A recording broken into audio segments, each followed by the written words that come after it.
Je m'appelle Yasser Kazal.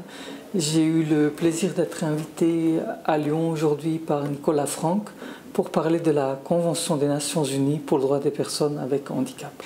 Cette convention me semble particulièrement importante pour la psychiatrie. Et pour vous expliquer pourquoi, je vais partir par la définition qu'elle donne du handicap. Par personne handicapée, on entend des personnes qui présentent des incapacités physiques, mentales, intellectuelles ou sensorielles durables, dont l'interaction avec diverses barrières peut faire obstacle à leur pleine et effective participation à la société sur la base de l'égalité avec les autres.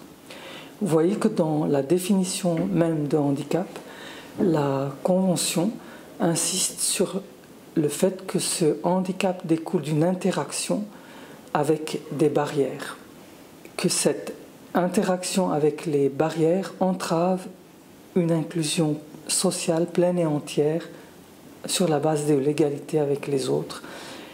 Donc, du coup, pour la psychiatrie, ça va vouloir dire que pour permettre une inclusion pleine et entière sur la base de l'égalité avec les autres, il va falloir repenser tout un tas de domaines où cette inclusion n'est pas atteinte, par exemple l'emploi, le logement, l'accès à la formation, les droits liés au mariage.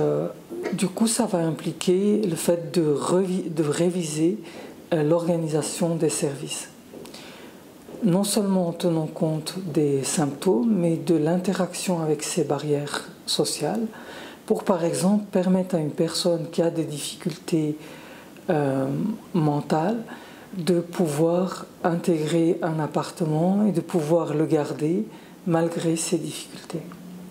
Ça va vouloir dire, d'une part, de permettre cet accès et d'autre part, d'accompagner cet accès en tenant compte des risques et des difficultés auxquelles est confrontée la personne pour qu'au-delà des symptômes, elle puisse faire ce qui compte pour elle et accéder à ce droit.